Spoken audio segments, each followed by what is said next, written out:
ডাকসুর সাবেক বিপি নুরুল হক নুরের উপর হামলার প্রতিবাদে আজকে গাজীপুরে ঢাকা ময়মনসিংহ মহাসড়ক অবরোধ করেছে গণ অধিকার পরিষদ গাজীপুর জেলা ও মহানগর শাখার সদস্যরা। আমরা দেখতে পাচ্ছি ঠিক এই মুহূর্তে গাজীপুরে ঢাকা ময়মনসিংহ মহাসড়কটি অবরোধ করে বিক্ষোভ করছেন গণ অধিকার পরিষদের নেতৃবৃন্দরা। পুরো মহাসড়কটি তারা অবরোধ করে রেখেছেন। মূলত গতকালকে ডাকসুর সাবেক বিপি নুরুল হক নুরের উপর যে হামলার ঘটনাটি ঘটেছে রাজধানীর কাকরাইল অর্থাৎ বিজয়নগর এলাকাতে, সেই ঘটনার প্রেক্ষিতে মূলত আজকে তারা এই যে ঢাকা ময়মনসিংহ মহাসড়ক সেই মহাসড়কটি অবরোধ করে রেখেছে। আপনারা দেখতে পাচ্ছেন এখানে গণ অধিকার পরিষদের নেতৃবৃন্দ তারা মহাসড়ক অবরোধ করে যানবাহন চলাচল বন্ধ করে দিয়ে তারা সড়কে বসে পড়েছেন। এখানে বিভিন্ন স্থান থেকে আসা, জেলার বিভিন্ন স্থান থেকে আসা যারা নেতৃবৃন্দ রয়েছেন তারা কিন্তু এই বিক্ষোভ মিছিলে অংশগ্রহণ করেছেন। আমরা দেখতে পাচ্ছি এখানে গণ অধিকার পরিষদের জেলা এবং মহানগর শাখার যারা সদস্যরা রয়েছে, সেখানে কেন্দ্রীয় বিভিন্ন নেতৃবৃন্দ এখানে এই যে অংশগ্রহণ করেছে। আমরা যে ব্যানারটি দেখতে পাচ্ছি সেই ব্যানারটি মূলত গণ অধিকার পরিষদের সভাপতি নুরুল হক নুর, ডাকসু সাবেক বিপি, তার উপরে যে হামলার ঘটনা ঘটছে প্রায় ১০ শতাধিক নেতাকর্মীর উপর এই হামলা হয়, সেই হামলার প্রতিবাদেই তারা আজকে ঢাকা ময়মনসিংহ মহাসড়ক অবরোধ করেছে। এবং তারা মূলত এই মহাসড়ক অবরোধ করার আগে তারা একটি বিক্ষোভ মিছিল বের করেন, যেটি গাজীপুরের গাজীপুর নগরীর চান্দনা চৌরাস্তা এলাকা থেকে নিয়ে আসেন মিছিলটি। যে মিছিলটি নিয়ে এসে তারা ভোগড়া এলাকাতে এই মহাসড়কটি তারা অবরোধ করে রেখেছেন।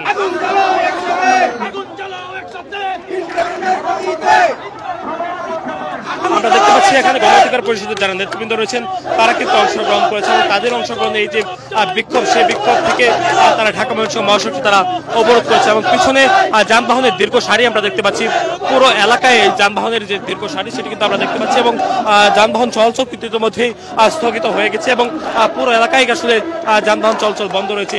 মূলত গতকালকে ডাকসুর সাবেক বিপি নুরুল হক নুরের উপর হামলার প্রতিবাদেই আজকে মহাসড়ক অবরোধ কর্মসূচি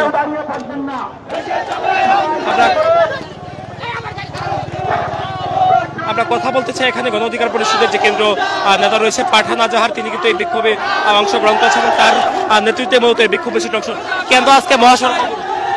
ধন্যবাদ।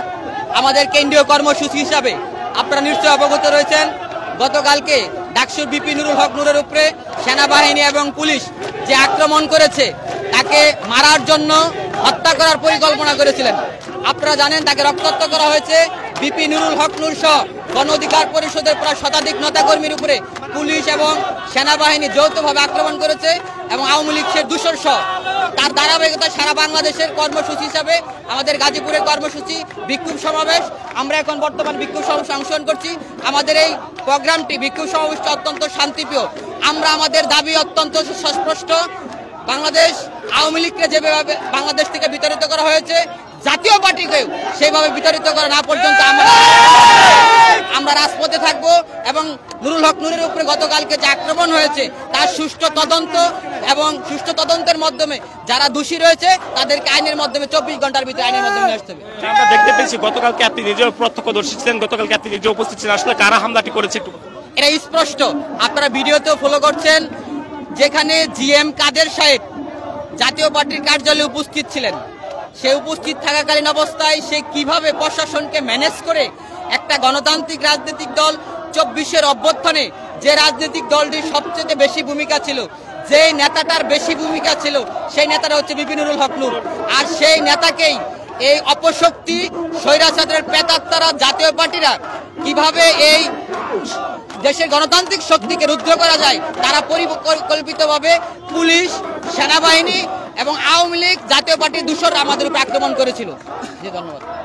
শুনছেন এখানে কথা বলছিলাম আমরা গণ অধিকার পরিষদের যে কেন্দ্রীয় নেতা পাঠান আজহার, তিনি কিন্তু এখানে অংশগ্রহণ করেছেন এবং তার নেতৃত্বে মূলত যে বিক্ষোভ মিছিল, সেই বিক্ষোভ মিছিলটি বের হয়ে আসেন এবং এই যে ঢাকা মহাসড়ক রয়েছে গাজীপুরের ভোগড়া এলাকায় তারা এই মহাসড়কটি অবরোধ করেছেন এবং এই যে যানবাহনের দীর্ঘ সারি আমরা দেখতে পাচ্ছি এবং যানজট কিন্তু লেগে যাচ্ছে এই মহাসড়ক অবরোধের কারণে। একটু আপনার সাথে কথা বলতে চাই, আসলে কি কারণে আপনাদের আজকে এই মহাসড়ক?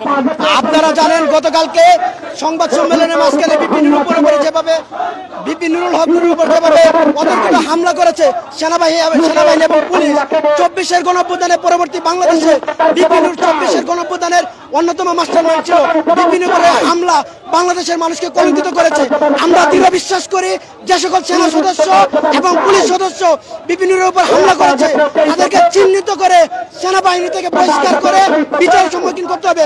অন্যথায় সারা বাংলাদেশের মানুষ একত্রিত হয়ে প্রয়োজনে ইউনূস সরকারের বিরুদ্ধে আমাদের কর্মসূচি ঘোষণা হবে। আপনারা জানেন স্বরাষ্ট্র উপদেষ্টা একটা যুগের মতো পরিণত হয়েছে। সে বলেছে সামান্য একটি ঘটনা করেছে। বিপিনুর বাংলাদেশের ইতিহাসে অন্যতম একজন মাস্টারমাইন্ড। বিপিনুরের ঘটনাকে সামান্য বলার কোনো সুযোগ নাই। বিপিনুরের কিছু হলে আমরা সারা দেশের জনগণকে নিয়ে সারা দেশে অসহায় করে দেওয়ার সঙ্গে আমরা প্রস্তুতি নিচ্ছি। আমি কে লুকমান, কোনোবাড়ি মেট্রো থানা ছাত্র অধিকার পরিষদের সভাপতি। দর্শক শুনছেন এখানে কথা বলছে আমরা ছাত্র অধিকার গণ অধিকার পরিষদের যারা নেতৃবৃন্দ রয়েছেন তারা কিন্তু এখানে কথা বলছেন এবং তারা মূলত নুরুল হক নূরের উপর গতকালকে যে হামলার ঘটনাটি ঘটছে, যে হামলায় তিনি আহত হয়েছেন, সেই হামলার প্রেক্ষিতে মূলত এখানে তারা আজকে এই ঘটনার প্রতিবাদে তারা আজকে ঢাকা ময়মনসিংহ মহাসড়কটি অবরোধ করেছেন, যেটি রাজধানীর ঢাকার সঙ্গে যোগাযোগের একমাত্র সড়ক গাজীপুর নগরীর চান্দনা চৌরাস্তা এলাকাতে। আর তারা ভোগড়া বাইপাস এবং চান্দনা চৌরাস্তার ঠিক মাঝে ভোগড়া বাইপাসের যে বর্ষা সিনেমা হল রয়েছে সেই বর্ষা সিনেমা হলের সামনে তারা এই মহাসড়কটি অবরোধ করছে এবং তাদের এই অবরোধের ফলে যানবাহনের দীর্ঘ সারি কিন্তু আমরা দেখতে পাচ্ছি পিছনে তীব্র যানজট কিন্তু লেগে গেছে এবং এই যে সাধারণ মানুষের ভোগান্তিও কিন্তু এর ফলে আসলে সৃষ্টি হচ্ছে। এবং গণ অধিকার পরিষদের যারা নেতৃবৃন্দ রয়েছে এখানে গাজীপুর জেলা ও মহানগর শাখার সদস্যরা এখানে উপস্থিত হয়েছেন এবং তাদের অংশগ্রহণে মূলত এই যে তাদের বিক্ষোভ মিছিল থেকে মহাসড়ক অবরোধ কর্মসূচি সেই কর্মসূচি কিন্তু আসলে চলছে। নেতৃবৃন্দ তারা কিন্তু রাস্তায় বসে গিয়েছে এবং তারা রাস্তায় বসে বসে আসলে তারা স্লোগান দিচ্ছেন।